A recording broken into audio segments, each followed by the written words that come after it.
Buenas noches, hermanos. Un privilegio estar con ustedes.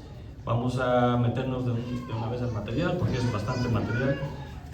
Acompáñenme a Romanos 13 y como estaba diciendo, para ubicarnos, están los evangelios en el Nuevo Testamento, está Mateo, Marcos, Lucas, Juan, luego Hechos y después Romanos. Y viene Romanos antes de Primera de Corintios.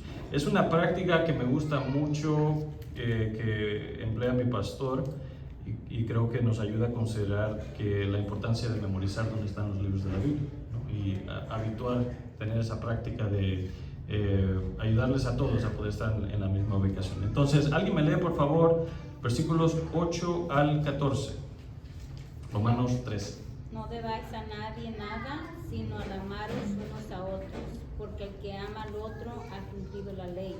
Porque no adulterarás, no matarás, no hurtarás, no dirás falso testimonio, no codiciarás. Y si hay algún otro mandamiento, en esta palabra se resume: amarás a tu prójimo como a ti mismo. El amor no hace mal al prójimo, así que el cumplimiento de la ley es el amor. Y esto conociendo el tiempo, que ya es hora de levantarnos del sueño, porque ahora está más cerca de nosotros nuestra salvación que cuando creímos. La noche está avanzada y se acerca el día.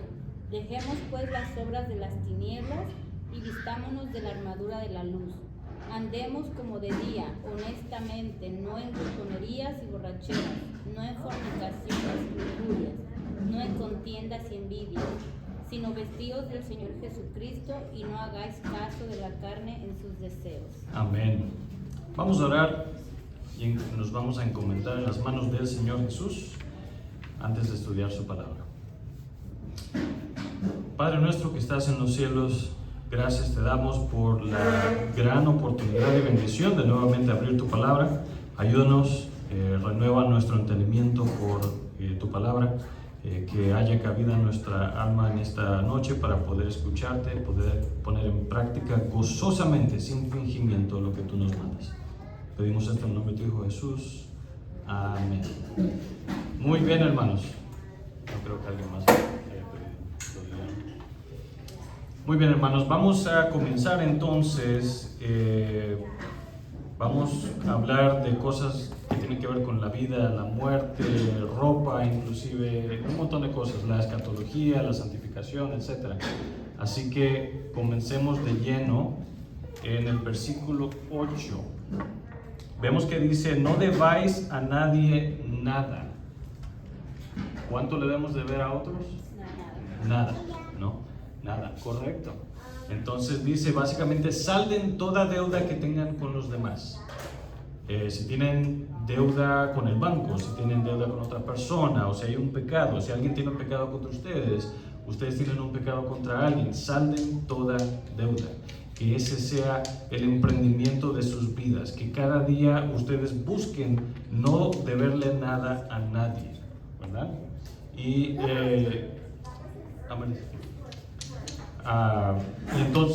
pero luego lo que es bien interesante muy interesante es ver luego la segunda mitad del versículo 8, que dice: el que ama al otro ha cumplido la ley.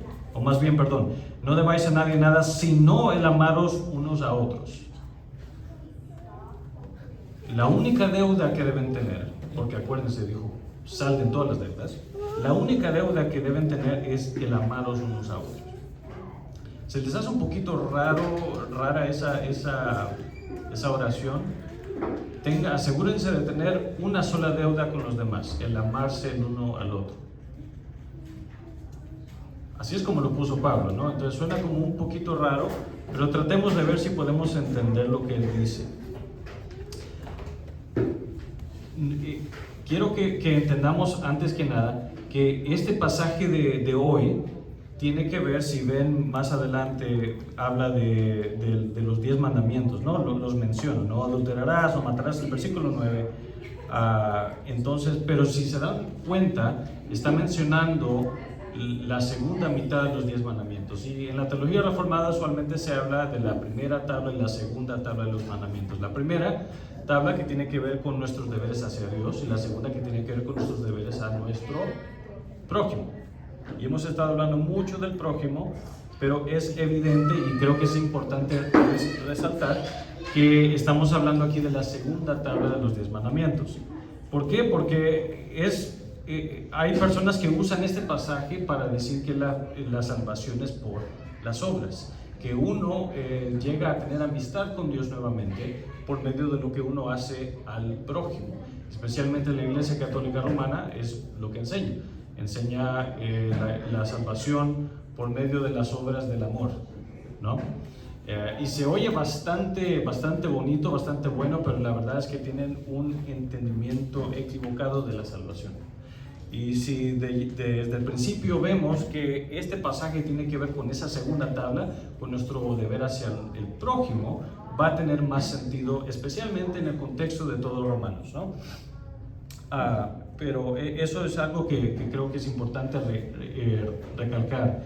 Estamos hablando de una deuda positiva, no una deuda negativa, ¿verdad? Hablamos de pecado, hablamos de si se debe dinero al banco. Ojo, eso tiene que ver también con las tarjetas de crédito, ¿no? Esa es una deuda. Pero no les estoy diciendo vayan hoy por la noche y paguen todas sus tarjetas de crédito. Idealmente no deberíamos tener deuda con ninguna persona, ¿verdad? Pero ese es nada más un ejemplo de cómo Pablo no está hablando de las deudas negativas, él está hablando de la deuda positiva. Ahora, ¿a qué creen ustedes que se refiere Pablo cuando está diciendo que el amor hacia los demás es una deuda? Nunca vas a alcanzar a pagarla, ¿no? Siempre vas a estar debiendo amor.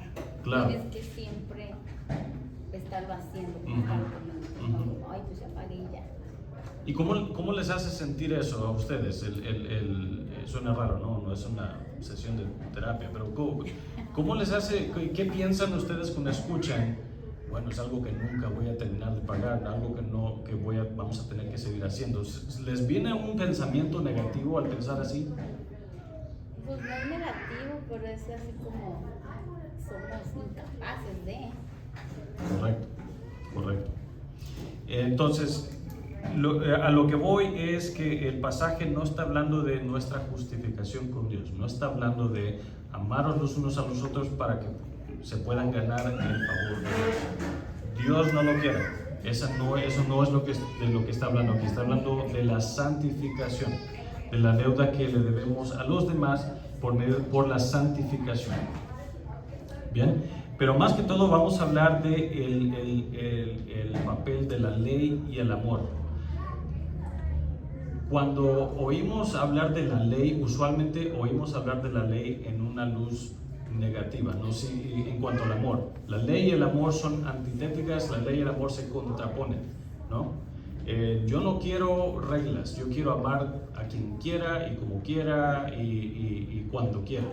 Eso es lo que los progresistas o los liberales están enseñando, inclusive con la tergiversación sexual. Lo que se le enseña a nuestros niños en cuanto al matrimonio, se enseña, no, tú puedes, si eres un varón, puedes casarte con un varón, si eres una dama, puedes casarte con una dama. ¿Por qué? Porque el amor es amor. Y no hay reglas, porque una vez metes las reglas, el amor ya deja de ser amor. Ese es el entendimiento del mundo, es el entendimiento, lastimosamente, que hay en muchas iglesias. Pero Pablo está diciendo completamente lo contrario. Dice, ya se me perdió, ¿dónde está? Él dice, el que ama al otro ha cumplido la ley, ¿no? Entonces es interesante ver cómo Pablo está hablando de la ley y el amor, no como contrapuestas, sino como una pieza musical magistral, ¿no? Son la armonía y la otra que vienen juntas y crean una obra musical magistral. Pero debemos entender primero que Cristo cumplió la ley por nosotros, ¿no? Acuérdense lo que hemos estado hablando de la ley y el evangelio, ley y evangelio. Hasta este punto debería ser algo que como que no se les puede borrar de su mente. Ley y evangelio. Siempre que Dios da un mandamiento, Él provee la gracia para poderla cumplir, ¿no? Entonces, debemos comenzar con eso, que Cristo cumplió la ley por nosotros. Y acuérdense también de nuestro padre Adán. Siempre tenemos que regresar al principio, tenemos que regresar a ese pacto que hizo Dios con Adán. donde ciertamente se le dijo, si obedeces mi ley, permanecerás en mi amor, pero el día que no lo hagas, ese día ciertamente morirás. Y lo hermoso de Romanos es que nos enseña que la muerte de Cristo de hecho nos liberó. La muerte de Cristo nos liberó de la carga de la ley y ahora el Espíritu nos ha despertado. Eso es lo que habla más adelante el versículo 12. De hecho, el versículo 11 al 12 habla de eso. Y Pablo, no sé si notaron ustedes, usan unas analogías bien interesantes que las vemos a lo largo de todo el Nuevo Testamento, el Antiguo y el Nuevo Testamento. Pero él usa analogías entre la muerte y la vida, la oscuridad y la luz, el sueño y la conciencia, la ignorancia y el conocimiento, ¿no? Habla de aquellos que están muertos, son aquellos que andan en el camino de los pecadores. Aquellos que andan en la luz son aquellos que andan en el camino de Dios, ¿verdad? Pero lo que vamos a ver es que hemos sido apoderados para cumplir la ley, no para la salvación, sino como un sacrificio de amor y alabanza a Dios. Deberían estar recordando Romanos 12, 1 al 2, ¿verdad? No os conforméis a este siglo, déjenme regresar ahí. Así que, hermanos, os ruego por las misericordias de Dios que presentéis vuestros cuerpos en sacrificio vivo, santo, agradable a Dios, que es vuestro culto racional. Y no os conforméis a este siglo, sino sed transformados por la renovación de vuestro entendimiento, para que comprobéis cuál sea la buena voluntad de Dios, agradable y perfecta. Y aquí Pablo está trayendo otra vez ese concepto con una analogía diferente. ¿Bien? Entonces, tenemos que tener en cuenta, siempre tener en cuenta la unión a Cristo. Hemos sido unidos a Cristo tanto en su muerte como en su resurrección. Y tenemos una nueva vida en Él. ¿Bien? Entonces, de eso nos hablan los versículos 8 al 10. Pero quiero recalcar lo que dice el versículo 9. Después de citar los mandamientos, dice, si hay algún otro mandamiento, en esta palabra se resume: amarás a tu prójimo como a ti mismo. Ahora, de hecho, ese no es un concepto del Nuevo Testamento. Si nos vamos a Levítico 19, 18, alguien me lee por favor Levítico 19, 18. Levítico 19, 18. Génesis, Éxodo, Levítico, tercer libro del Antiguo Testamento. No te vengarás ni guardarás rencor a los hijos de tu pueblo, sino que amarás a tu prójimo como a ti mismo, yo Jehová.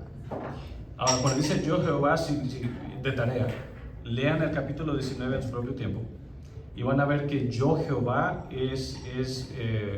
Moisés está abreviando la siguiente oración: porque santo soy yo, Jehová vuestro Dios. Entonces Dios da varios mandamientos y termina cada uno diciendo, porque santo soy yo, Jehová vuestro Dios. Y más adelante lo abrevia diciendo yo Jehová. Pero eso es a lo que está apuntando. Porque santo soy yo, Jehová vuestro Dios, te ordeno o te mando a que ames a tu prójimo como a ti mismo. Entonces ven la armonía entre la ley y el amor, ven el hecho que van juntas. Deberían, cuando vean la ley y el amor, piensen en cuando Dios creó a Adán. Dios creó a Adán para tener comunión con él. Dios creó a Adán para tener una amistad, una relación pactual con él en armonía, ¿verdad? Esa fue la intención de la creación de Adán. Y es a eso a lo que nos regresa la muerte de Cristo. Eso es parte de los efectos de la obra de Cristo en la cruz. El que no para salvación, pero para comenzar a restaurar esa relación que deberíamos haber tenido con Dios, es que ahora hemos sido apoderados por el Espíritu Santo. ¿Bien? ¿Tiene sentido eso hasta ahora? ¿Alguna pregunta, algún comentario? ¿No? Okay. Entonces, también quiero que vean, y la razón por la que les llevé a Levítico es para que vean que este no es algo del Nuevo Testamento. ¿no? Si oyen a personas hablar del Antiguo y el Nuevo Testamento como que en el Antiguo tenemos a un Dios diferente del Nuevo, eso no es cierto, porque no podemos dividir a la Trinidad, no podemos poner a Dios en el Antiguo Testamento como alguien completamente opuesto al del Nuevo Testamento, o alguien que está en conflicto con sí mismo. No es así. Es el mismo Dios del Antiguo Testamento, es el mismo Dios del Nuevo Testamento. Entonces, nos vamos a el versículo 10. El amor no hace mal al prójimo, así que el cumplimiento de la ley es el amor. Está diciendo otra vez lo mismo, ¿no? Está diciendo lo que dijo ya en el versículo 8. El que ama al otro ha cumplido la ley. Versículo 10. El cumplimiento de la ley es el amor. ¿Ven? Entonces, el amor no hace mal al prójimo. ¿Qué más significa eso? Que hay que hacerle bien al prójimo, ¿no? Porque es fácil decir, hemos hablado mucho de los enemigos, ¿no? Hemos hablado mucho de aquellos que os persiguen. ¿Se acuerdan que hablamos de eso en el capítulo 12? Es fácil simplemente tener una postura de, yo claro que no le voy a hacer nada malo a él, pero no tengo que esforzarme o esmerarme por hacerle nada bien tampoco, o procurar su bien, o ir más allá de mi zona de confort para bendecir a la persona que me ha hecho mal. Y eso es el contrario de lo que nos enseña la ley de Dios. La ley de Dios, de hecho, es una reflexión de la naturaleza de Dios mismo. ¿Y qué es lo que hizo Dios con aquellos que no merecían su amor? Correcto. Pero déjenme decirlo de otra forma. ¿Qué es lo que Él hizo por cada uno de nosotros que no merecíamos su amor? Hay que personalizar eso, no hay que hablar en tercera persona, hablemos en primera persona. Y eso es correcto. Pablo dice, Él me amó y se entregó a sí mismo por mí. Correcto. Y ahora, como Él se entregó a sí mismo por nosotros, entonces nosotros nos entregamos a nosotros mismos por los demás. Correcto. En la manera en la que nosotros no nos entregamos por los demás, mostramos realmente que no entendemos el Evangelio. Porque Dios no tuvo que entregarse por nosotros. Él es el único que pudo haber dicho, no voy a entregarme por ellos. Pero por su pacto, por amor a su nombre, por la fidelidad a sí mismo, Él prometió, acuérdense la promesa de Abraham, Él prometió la simiente de la mujer. Él prometió el Evangelio. Por lo tanto, por su propio nombre, Él cumple su palabra, aun si nosotros no la cumplimos. Y eso debería ser un grande confort para nosotros. Entonces, y eso nos lleva ahora al versículo 11. ¿Alguna pregunta o algo que quieran comentar por ahora? Solamente tal vez Díganlo. enfatizar que el cristianismo no se trata de no hago, sino también debo hacer esto. Correcto. Porque esa es nuestra naturaleza, ¿no? ¿Qué es lo que no tengo que hacer? Lo que menos esfuerzo requiera de nosotros mismos, ahí es a donde esa es nuestra tendencia a seguir, ¿no? Pero si Cristo, y Spurgeon habla muy poéticamente del momento que Cristo, la segunda persona de la Trinidad, se encarnó. Dice que Él se quitó su corona de estrellas y se despojó de su gloria y no echó de menos el vientre de la mujer. Entonces, si Él, claro, Dios pues si Él fue a tal punto para amarnos y redimirnos, entonces nosotros debemos también entregarnos hasta la muerte, inclusive por los demás. ¿Bien? Es lo menos que podemos hacer, dado que se nos ha dado, y es lo menos que hacemos. Pero no quiero que nos quedemos en un punto negativo, ¿no? Quiero que veamos que esto debería ser un aliento para nosotros, que a pesar que es tal vez lo que menos hacemos, bueno, se nos está diciendo aquí que el Espíritu nos da el poder y la fuerza para poder hacerlo. Vamos a hablar de la analogía de la noche al día, y nosotros sabemos cómo eso funciona, ¿no? Lo vemos todos los días. vemos como la noche es bien oscura, pero a medida que avanza la noche comienza a salir el sol, ahora más temprano que antes, pero vemos que el sol va saliendo poco a poco, la oscuridad se va disipando y la luz comienza a ocupar más el espacio de todo, comienza a alumbrar todo, comienza a revelar todo. Y es lo mismo con la santificación. Nuestra santificación es un progreso, pero va progresando. Ya no somos los hijos de la oscuridad, somos hijos de la luz. Entonces vámonos al versículo 11. Y esto, conociendo el tiempo, que ya es hora de levantarnos del sueño. Suena como nuestros papás, ¿no? Ya es hora de levantarse, ya es hora de dejar de dormir, ya pasó la hora del sueño, es ahora la hora de levantarse, es ahora la hora de la acción. ¿Por qué? ¿Por qué es hora de levantarnos del sueño? Porque ahora está más cerca de nosotros nuestra salvación que cuando creímos. Aquí viene el tema de la escatología. Obviamente no vamos a adentrarnos a la escatología propia, pero usualmente, alguien dígame aquí primero qué es la escatología. ¿Alguien ha escuchado ese término antes? El estudio de las últimas cosas. Usualmente es así, ¿no? Usualmente las iglesias están vacías cuando estamos hablando de cualquier otra cosa, pero si pusiéramos un rótulo afuera que dijera vamos a hablar de Israel y Rusia y China y Apocalipsis y todo eso, estaría repleto aquí adentro. Porque usualmente la gente cuando piensa en la escatología piensa en eso. Vamos a hablar de las últimas cosas y el rapto y esto y lo otro. Pero realmente el énfasis de la Biblia cuando hablamos de los últimos tiempos es para animarnos a vivir vidas santas. He aquí Cristo viene, velar, orar, vivir vidas santas, vivir como hijos de luz, etc. Entonces para ilustrar eso, vámonos a Mateo 24, 42 al 51. Mateo 24, 42 al 51, primer libro del Nuevo Testamento. Mateo 24, 42 al 51. Alguien me lo lee, por favor. 42 al 51. Sí, yo sé. Velad pues, porque no sabéis a qué hora ha de venir vuestro Señor. Pero sabed esto, que si el Señor de la casa supiera a qué vigilia el ladrón habría de venir, velaría y no dejaría minar su casa. Por eso también vosotros estad preparados, porque el Hijo del Hombre ha de venir a la hora que no pensáis. ¿Quién pues es el siervo fiel y prudente, al cual puso su Señor sobre su casa para que les dé el alimento a tiempo?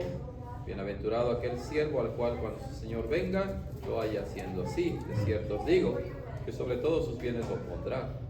Mas si aquel siervo malo dijere en su corazón, el Señor tarda en venir, y comenzare a golpear a sus consiervos y aun a comer y a beber con los borrachos, vendrá el Señor de aquel siervo en el día que no espera y a la hora que no sabe, y lo cortará en dos, y pondrá su parte con los hipócritas.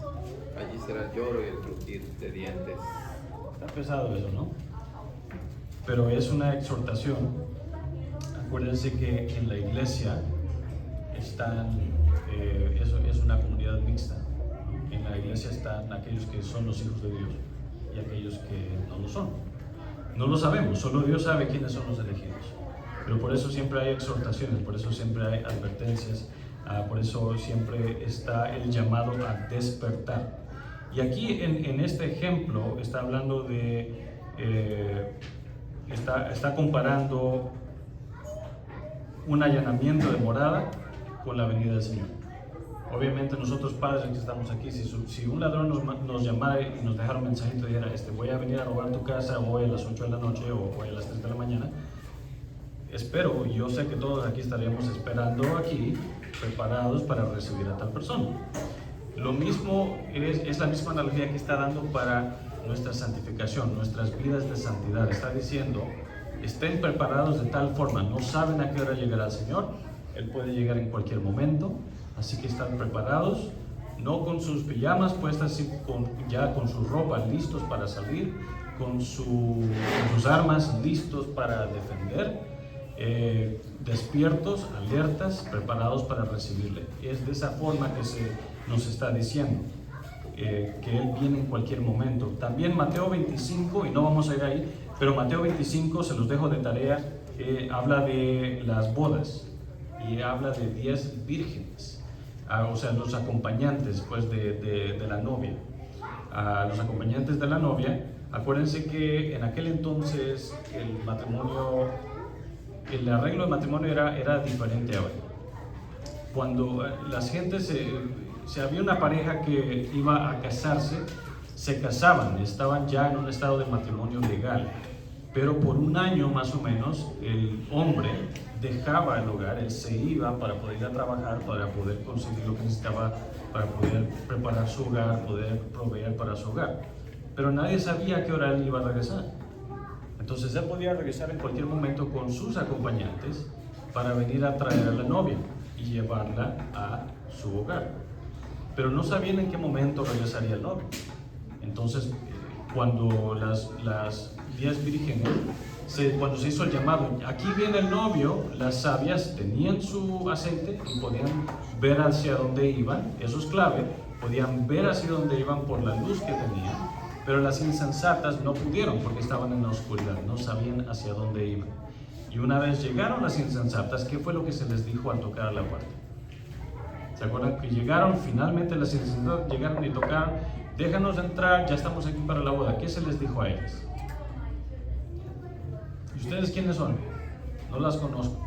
Afuera, en la oscuridad, donde está el llorar y el crujir de dientes. Yo siempre pensaba que eso de crujir dientes era así como que hablaba del dolor, el sufrimiento que tenían las personas en el tormento del infierno y todo, pero realmente el crujir de dientes, ¿cómo se siente uno cuando alguien, por ejemplo los niños, cuando no les dimos algo que ellos querían? Se enojan y hacen, ese es el crujir de dientes, ese es el coraje, esa es la animosidad que uno tiene en su corazón contra otra persona, ¿no? que está saliendo por la cara, por la boca, por los dientes, es ese odio, ¿no? Y ahí se está mostrando personas que no pertenecen al pueblo de Dios, que no le conocían para comenzar, que pensaron que le conocían, que pensaron que tenían el derecho a entrar, pero que no lo tenían. ¿Por qué? Porque no estaban preparados, no velaron, no esperaron. Bien, entonces y quiero que vean, es interesante que dice, ahora está más cerca de nosotros nuestra salvación que cuando creímos. ¿Qué creen que significa eso? ¿Qué va a ser cuando Cristo venga? Cuando Sí. se va a culminar Uh-huh. las cosas, Pero ¿por qué está ahora más cerca que cuando creímos? porque Él está acordando el tiempo. Correcto. Sí, entonces es importante tener eso en mente siempre, ¿no? Que es fácil irnos acostumbrando, irnos pensando que Él nunca va a venir o pensando que esto se está tardando mucho. Pero miren lo que dice Apocalipsis 22. Vámonos a Apocalipsis 22, versículos 7, 12 y 20. 7, 12 y 20. Apocalipsis 7. Sí, el último libro de la Biblia, Apocalipsis 7, 12 y 20. Solo 3 versículos. 12 y 20. 7, 12 y 20. O de 12 al 20. Perdón, de Apocalipsis 22. Lo confundí, no, Apocalipsis capítulo 22, perdón. 22, versículo 7. Al revés. Estaba viendo nada más si estaban despiertos. He aquí vengo pronto, bienaventurado el que guarda las palabras de la profecía de este libro. 12. 12. He aquí vengo pronto y mi galardón conmigo para recompensar a cada uno según su obra. Y 20. El que da testimonio de estas cosas dice, ciertamente vengo en breve. Amén. Sí, ven Señor Jesús. Amén. Entonces, quiero que vean el papel, cómo realmente deberíamos pensar cuando pensemos en la escatología. Deberíamos pensar en la santidad, deberíamos pensar en cómo prepararnos para recibir a nuestro novio. Deberíamos pensar en cómo queremos que Él nos encuentre cuando Él venga, cómo queremos que Él nos encuentre a nuestras familias cuando Él venga. Padres, estamos asumiendo la responsabilidad sobre nuestras esposas, nuestros hijos, para instruirles en la palabra de Dios, en la fe. No importa cómo nos sintamos o qué tan buenos pensamos que seamos para eso, estamos asumiendo nuestra responsabilidad como los líderes de nuestro hogar, sabiendo que Cristo viene, sabiendo que debemos estar alertas, sabemos que debemos prepararlos a ellos para recibir a Jesús. Madres, hijos, todos en nuestros papeles respectivos, ¿estamos preparándonos para recibir a Cristo? ¿Estamos caminando en la luz o estamos caminando en las tinieblas? Decimos que somos creyentes, pero realmente vivimos como aquellos que no son creyentes. Esas son las preguntas que debemos hacernos. ¿Por qué? Porque la noche está avanzada y se acerca el día.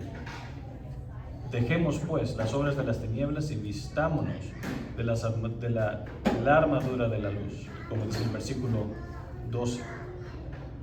Entonces, hablando del versículo 12, miren 1 de Pedro 4:7. Leamos 1 de Pedro 4:7. 1 de Pedro 4:7. ¿Lo leo? Sí, por favor. Mas el fin de todas las cosas se acerca. Sed pues prudentes y sobrios en oración. Prudentes y sobrios en oración. Otra analogía que se usa, que dijo de hecho él, que dice en el versículo 13, no en glotonerías y borracheras. ¿Qué es lo que le sucede a uno cuando uno anda borracho? Pues sí, buen punto, se hace de todo. Claro, sin pensar, ¿verdad? Uno no está en sus cabales, no puede concentrarse en algo, no sabe dónde anda, ¿no? No sabe dónde uno camina. A veces inclusive ni siquiera se acuerda uno de lo que, no digo uno por la experiencia propia, ¿no? Pero digo en general. Fue pasada. Antes del Señor Jesús. No, pero el punto es que uno no está en control de su mente, no está en control de la razón. Y eso es lo que Pablo lo que Pablo ha estado diciendo, renovad vuestro entendimiento. No dice oscurecer vuestro entendimiento, dice renovad vuestro entendimiento. Y por eso dice aquí, sed pues prudentes y sobrios en oración. Ahora, hay muchas otras formas en las que nosotros podemos estar bajo los efectos, no solamente por el alcohol, sino por, ¿qué más? ¿Qué más cosas pueden nublar nuestra visión, nublar nuestras mentes? El mundo, nuestra carne, ¿verdad? Las obras de Satanás, no en glotonerías y borracheras, no en fornicaciones y lujurias, no en contiendas y envidia. Esas son las obras de las tinieblas, ¿no? Esas son las obras de la carne. Y eso me lleva a ya lo que vamos a ver en los versículos 13 al 14. Colosenses 3:5. Y déjenme leerlo yo. Colosenses 3:5.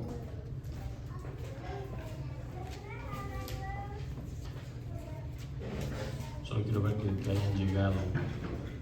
Colosenses 3:5. Déjenme leerlo.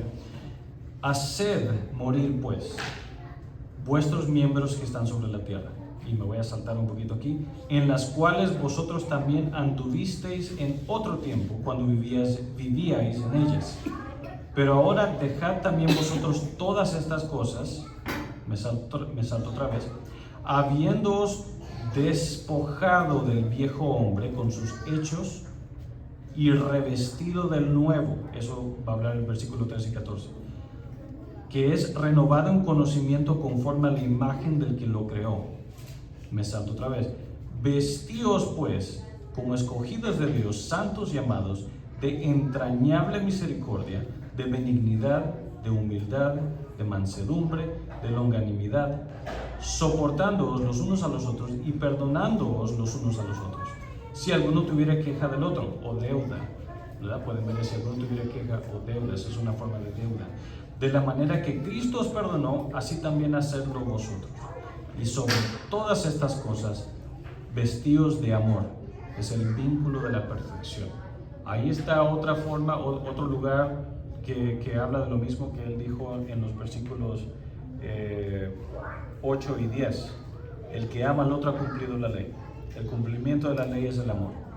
Ahí está otra vez en Colosenses 3. Bien, entonces ahí habló del ropaje. Vieron ahí, despojaos del viejo hombre y vestíos del nuevo hombre. Vestíos de amor, que es el vínculo de la perfección, etc. Eso es un tema muy interesante en la teología bíblica, lo de la ropa, el ropaje. Es algo, de hecho, bien interesante, bien importante. Y hay muchos ejemplos en la Biblia sobre eso, sobre el rol de la ropa. Ustedes tal vez dirán, bueno, ¿a qué va con eso? Piensen en José, por ejemplo. ¿Qué túnica? ¿Se acuerdan de la túnica que le dio su padre, que le hizo su padre? De hecho, uno de nuestros pastores como que nos cambió el pensamiento que siempre hemos tenido de esa túnica. Siempre hemos pensado que es una túnica de muchos colores, pero él dijo que también se puede traducir como una túnica de manga larga, o sea, una túnica que usaban aquellos que tenían autoridad sobre una comunidad. Entonces a José se le estaba dando una autoridad, su padre estaba poniéndolos a cargo de sus hermanos. Esa es otra razón por la cual ellos lo odiaban tanto, porque decían, ¿y este quién es para que esté gobernando sobre nosotros? Desde ese entonces. Pero luego esa túnica se cambió ¿a qué? Fue hecha pedazos para comenzar, pero luego la intercambió por los harapos de la esclavitud, ¿no? Pasó de ser exaltado a ser humillado, no por su propio pecado, sino injustamente.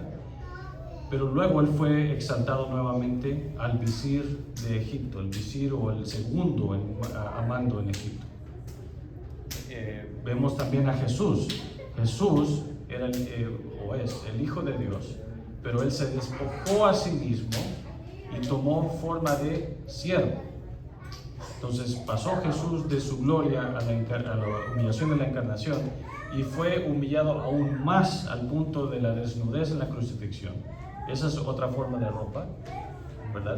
Nuestra desnudez es otro tipo de ropa, pero es una que nos lleva a la vergüenza debido al pecado de nuestros primeros padres. Y pasó de la desnudez, de hecho, acuérdense que Jesús estuvo desnudo en la crucifixión. Cuando lo miran en las películas, tal vez no deberían estar viendo películas de Jesús, pero cuando lo miran en las películas siempre le ponen algo. Obviamente no van a mostrarlo en su desnudez, pero fue aún mayor su humillación porque él estuvo desnudo en la cruz, completamente expuesto a ser hecho ridículo ante todos. Pero luego, después de su desnudez, ¿cuál fue su siguiente ropa?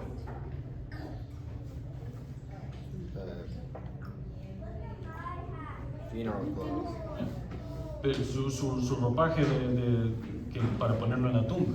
Pero fue ese mismo ropaje el que él tenía puesto en su glorificación, cuando resucitó a los muertos, ¿no? Entonces, al ver simplemente el tópico de la ropa, eso nos lleva a muchos temas interesantes en la Biblia, porque vemos cambios, vemos transiciones, ¿no? Y es lo mismo que vemos aquí. Vemos que antes éramos hijos de la oscuridad, con el ropaje de la oscuridad, esos harapos sucios de la oscuridad, pero Dios los ha intercambiado hoy, nos ha dado nuevas ropas, que es la ropa de la luz. Y aquellos que tienen la ropa de la luz o la armadura de la luz, como él lo dice en el versículo 12, dice, vistámonos de la armadura de la luz, van a vivir en conformidad a eso. Entonces, ¿qué significa ser vestidos de la armadura de la luz? ¿Qué dirían ustedes? Vean el versículo 13 y 14 y díganme, ¿cuáles son las obras de la oscuridad y cuáles son las obras de aquellos que andan vestidos de la armadura de la luz? ¿Qué ven ustedes?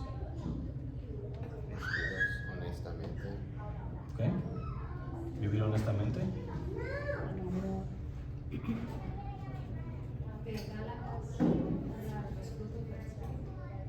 ¿Correcto?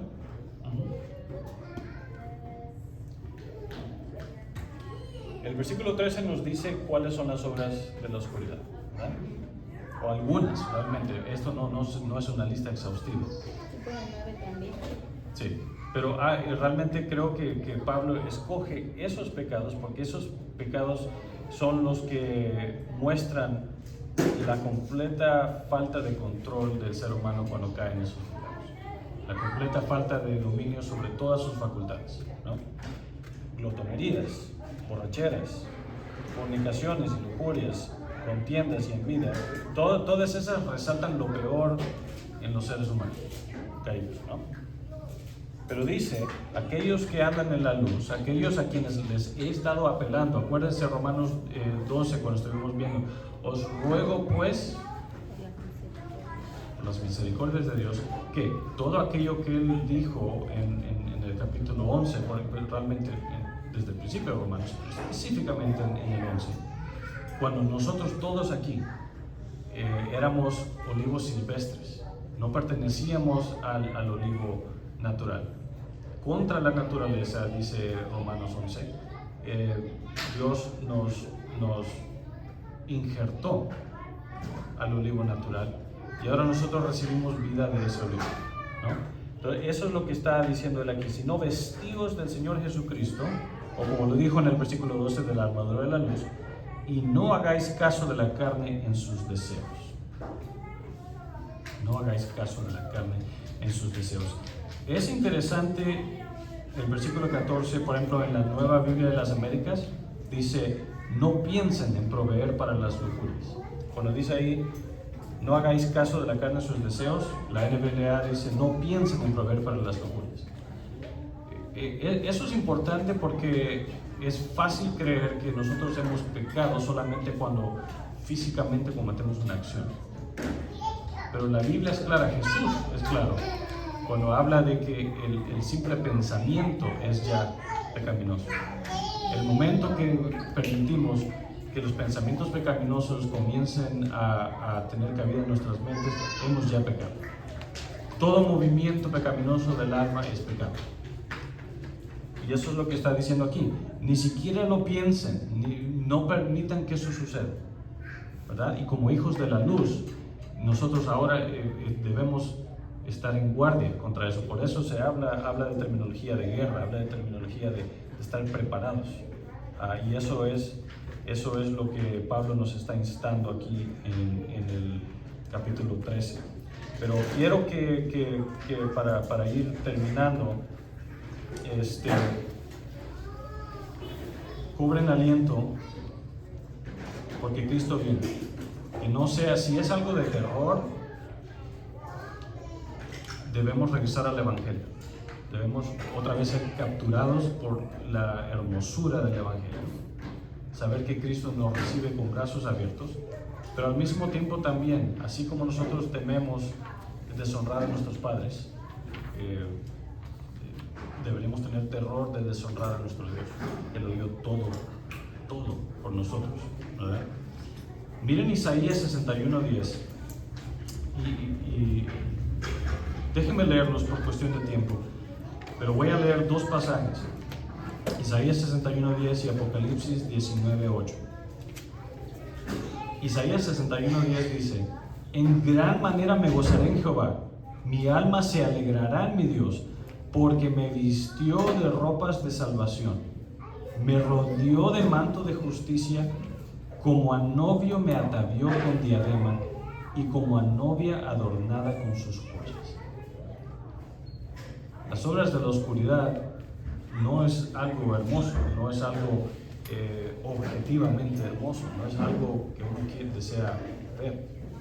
Alguien con un corazón pecaminoso, sí, es atraído a eso, pero como hijos de luz, ahora nos debería repugnar, deberíamos tener asco de siquiera pensar en las obras de la oscuridad. Y ahora ver con qué hermosura Cristo nos ha ataviado como su esposa. Yo recuerdo cuando vi a mi esposa cuando nos casamos, Es a eso a lo que se refiere, es a esa hermosura. Cuando antes no éramos hermosos, Cristo nos ha embellecido. Así. Ya no estás. Ya no estoy hermoso, hermano, pero mi esposa sí. Apocalipsis 19:8. Y le fue dado, me voy a saltar por cuestión de tiempo. Y le fue dado, ¿a quién? A la iglesia, que se vista de lino fino, limpio y resplandeciente, porque el lino fino son las justificaciones de los santos. Creo que otra versión dice las oraciones de los santos.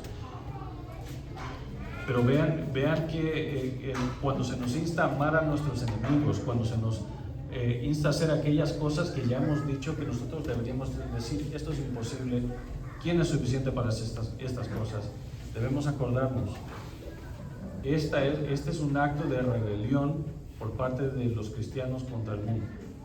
El momento que nosotros decimos voy a amar a mi enemigo como Cristo me amó a mí, es un acto de rebelión contra el mundo que nos dice lo contrario.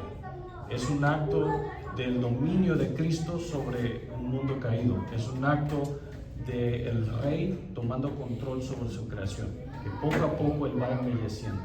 Y la embellece principalmente por medio de su iglesia y la vida de la iglesia en el mundo. Entonces, ley y evangelio,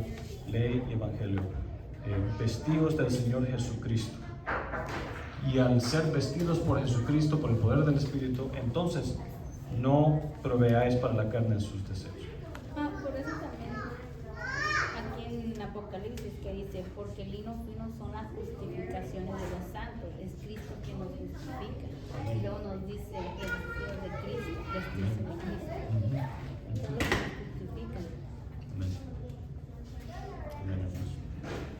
¿Alguien desea ahora o algún comentario, otro comentario o pregunta, hermanos? Todo quedó clarito. Más nublado que... No, más nublado. Estamos hablando de no es que no podemos perdernos porque también habla del amor, es lo que es el cumplimiento de la ley. Dios es amor. Si nos vestimos de Cristo, el amor debe estar en nosotros. Amén. Para amarnos. Amén. Porque sin Él no podemos. Correcto. ¿Hermano? Sí. No quería comentar al empezar el pasaje del día de hoy. Sí. Es una conexión, ¿no?, con todo el contexto del capítulo 13, ¿no?